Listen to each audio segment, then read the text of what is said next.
In this video, I'll be showing you how to manage what we call dyspepsia, either at home or with your local pharmacy or healthcare professional. Firstly, here's a brief outline of the gastrointestinal tract. From what we know, the oral cavity serves as the opening in which food is taken in and broken down by our teeth. Further along the tract comes the esophagus.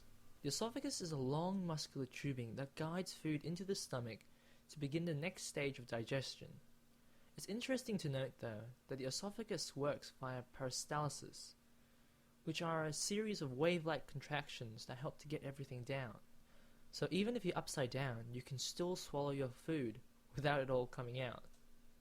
Next is your stomach. This is a sac-like organ where food digestion really begins. It secretes enzymes and hydrochloric acid to assist in this process. The small intestine follows after. It's split up into different subsections, in order from the duodenum, the jejunum, and the ileum. It receives bile and pancreatic enzymes to further break down the food. It's here that nutrient absorption takes place via the epithelial tissue. This layer contains microscopic structures called microvilli, which aid in the absorption process. Next up, we have the large intestine, consisting of the ascending, transverse, and descending colon. This is where the absorption of water mainly occurs.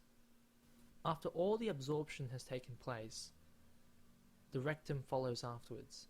Here is the terminal section of the GI tract, and this acts as the temporary storage site for feces.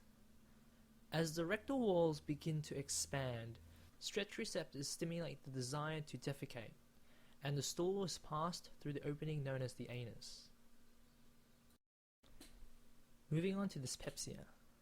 Dyspepsia is an umbrella term used to describe a group of abdominal symptoms, namely GORD, gastritis, and peptic ulcers. 90% of all dyspepsia cases are represented by these conditions. I'll elaborate on them now. GORD, gastroesophageal reflux disease, is caused by a failure of the lower sphincter due to decreased muscle tone due to medications or by overeating. Gastritis, which means stomach inflammation, can be caused by numerous factors, such as increased acid production, infection by H. pylori, NSAID overuse, or acute alcohol ingestion. All of these serve to degrade the stomach, making it susceptible to inflammation and infection. Peptic ulcers are little inflamed lesions on the gastric mucosa. They can be gastric or duodenal ulcers, depending on the location. Duodenal ulcers are more common than stomach ulcers because they don't have the protective lining that the stomach does. 95% of cases involve H. pylori. Surprisingly, around 80% of people are infected with pylori show no symptoms, but those that carry the bug have an increased chance of developing ulcers as well as gastritis and even cancer. Now, functional dyspepsia, also known as indigestion, is what we classify dyspepsia symptoms when it doesn't fit into the other causes.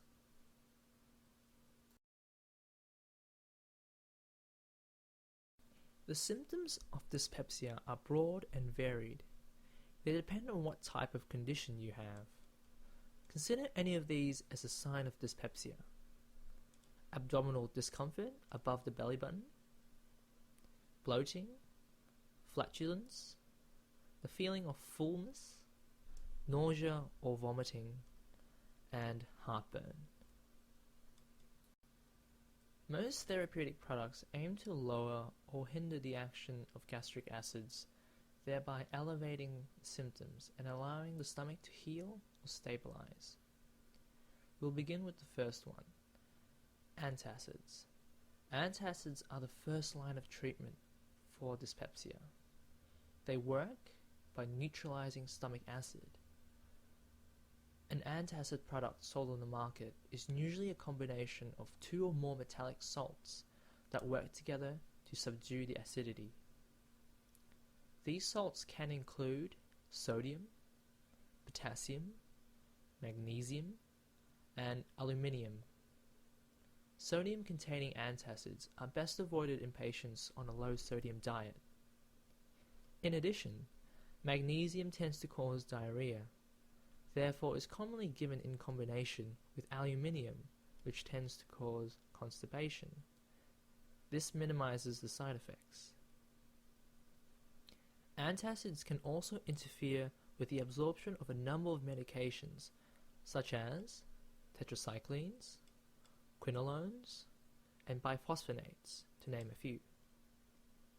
It's best to wait 2 hours in between each dosing. Also, antacids are safe for use during pregnancy. It's best to take antacids in their liquid formulation, as these have a quicker onset of action. It's also recommended to take the dosage after eating. The next treatment are called alginates. Now, alginates are liquid formulations that precipitate out of solution when coming into contact with acid. They form a spongy matrix that floats on top of the stomach contents. They are also safe in pregnancy and work best for patients with GORD or heartburn symptoms, as the rising acid secretions are blocked off by this structure. Likewise with antacids, it's recommended to take these after meals or before going to bed. Moving on, proton pump inhibitors, also known as PPIs, such as pantoprazole, for example Somac, work in a similar fashion to H2 antagonists. They work much better in blocking acid secretions in the stomach. However, they are not safe for use in pregnancy and breastfeeding women, neither in patients under 18 years of age. Professional advice is to take half a tablet to 1 tablet daily for 1 to 2 weeks and reassess the outcome afterwards. Some patients may need to follow up with a gastroscopy if symptoms do not improve. PPIs work by irreversibly binding and stopping the units in the stomach that are responsible for acid secretion. H2 antagonists or H2 blockers such as ranitidine or famotidine are a special class of drug that helps stop the secretion of gastric acids. If you are taking medications that require an acidic environment in the stomach, H2 blockers may reduce their efficacy. They should only be taken by patients over the age of 12 and should not be used in pregnant women. Short-term use is advised. These drugs work by blocking histamine receptors in the stomach. These histamine receptors stimulate the release of gastric acids, thereby blocking them will lower acid secretions. Their onset of action is much slower than antacids, but H2 blockers work for far longer and they are much stronger. Like with most conditions, it's important to consider that dyspepsia is more commonly caused by how you go about your life. Often, the best treatment is prevention. If the pain begins shortly after eating, it's likely to be a gastric ulcer. If the pain begins 2 to 3 hours after eating, then it's most likely to be a duodenal ulcer. Certain trigger foods can cause an onset of symptoms, including caffeine or spicy foods. Consider these factors which can increase your risk of dyspepsia: excessive consumption of alcohol, eating food too quickly or on the go, having a stressful lifestyle, eating high-fat diets or being obese, smoking, and taking medications such as antibiotics, iron, NSAIDs, and ACE inhibitors, such as Cavicil. Treating these factors is the best way to treat your dyspepsia. By eating smaller meals, staying clear of trigger foods, having better ways to deal with stress, avoiding late night snacks and lying down afterwards, or by raising your bed with blocks or bed raisers. It's always important to know when to continue with your treatment or to stop and go see your doctor. You should consult your healthcare professional if any of these following things occur. If you have taken any of the treatments listed before and have not seen improvement in the past week, then professional advice is suggested. Dyspepsia can occur in all ages. However, in patients over 50 years of age, the risk of a coexisting pathological condition is greater. Be safe. Get it checked out. The location of the pain. Usually, the pain in dyspepsia should be right above the belly button in most cases. Heartburn feels like there's something behind the sternum. If it's in any other area, it's unlikely to be dyspepsia and warrants a checkup. The intensity of the pain can also indicate something.